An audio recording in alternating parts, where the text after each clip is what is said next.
For more, we're now joined by Nadia Khoury, who is the head of delegation in Myanmar from the International Federation of Red Cross and Red Crescent Societies. Now, Nadia, how have the floods affected communities and infrastructure in the most impacted areas? Can you paint a picture of the damage caused by the floods for us? Sure, and thank you again for having me. So what we've seen in the past week is that an extremely heavy amount of rainfall has come in a short time, flooding houses, flooding agricultural crops, destroying infrastructure. And it has affected what we estimate to be about 20% of the townships in the whole country. So it's absolutely huge. An estimated 630,000 people have been affected. And as the communications are increasingly difficult, as you imagine, a lot of the communications infrastructure has been destroyed. We are getting, as the days pass, a clearer picture of the vast amount of damages. We know that some close to 200 or 300,000 people have already been evacuated from their homes. And we know that there's a huge amount of needs now for these populations. The first immediate need is water, food, shelter, and safety. But many of them have lost their homes. Many of them had to be rescued from rooftops, and there will be a long journey for those populations to recover. And of course, all of this is complicated, of course, by the ongoing conflict in Myanmar. How has it exacerbated the situation caused by the floods? That's right. We have an already very vulnerable population. Over 3 million people are estimated to have been displaced in Myanmar since the start of the year. And we now see that this is a compounded effect for these populations who are already extremely needy.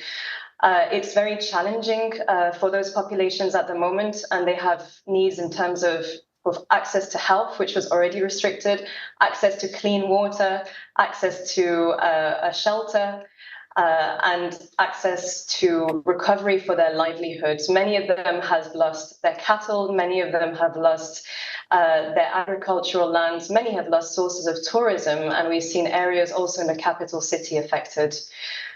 So it's compounding the impact for this population, which has already been suffering through multiple shocks over the past few years. And we know also that a third of the population is now in need of aid. But how has the Myanmar government responded to the floods? What role are they playing in relief efforts here? The State Administration Council, according to reports by the state media, has been carrying out evacuations of people who have been stranded. They have opened temporary relief centers, and they have been engaged in the immediate assistance to populations that they're able to reach.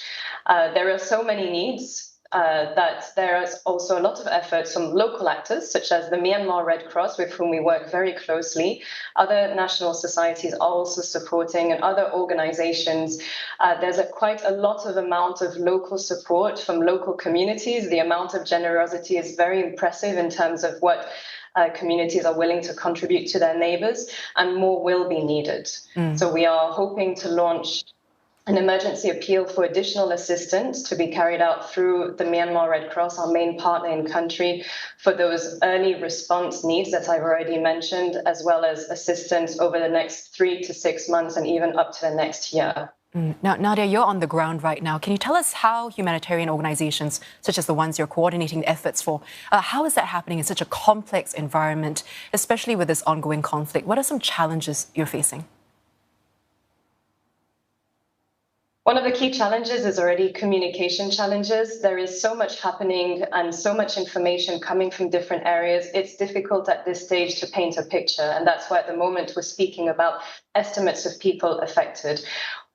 Humanitarian organizations are working together to do identifications of needs and damages so that they can coordinate their response.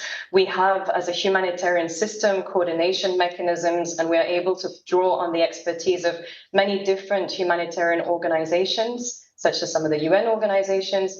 As part of the Red Cross family, we, of course, coordinate very closely with the International Committee of the Red Cross, who have an expertise for conflict-affected areas.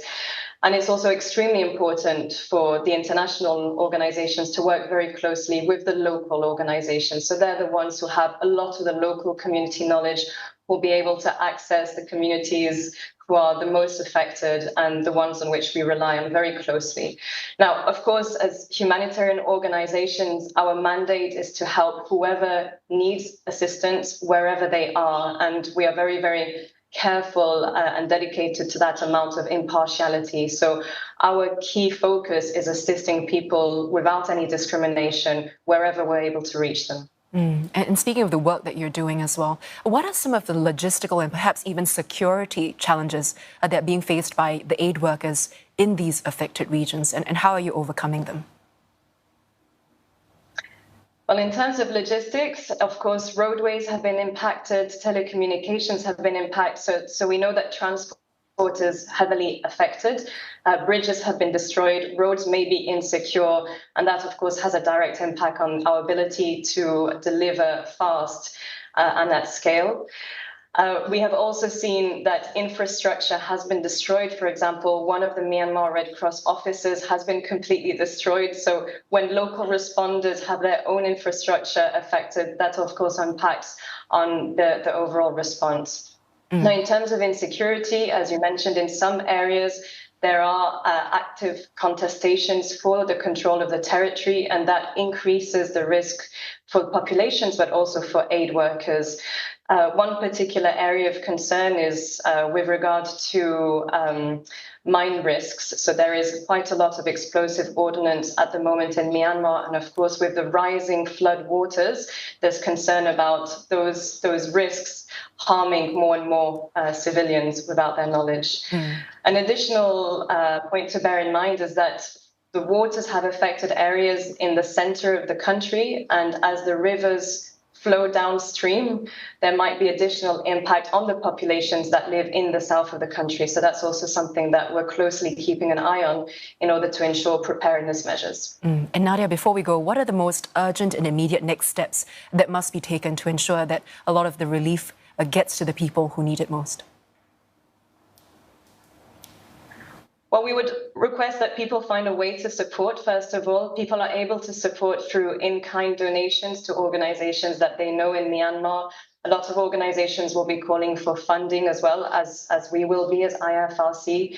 There will be, in most countries in the world, a local Red Cross or Red Crescent that can be supported through communities that are interested in doing so. The most urgent needs for now will be establishing a coordinated response, trying to organize between the different responders what they are able to contribute.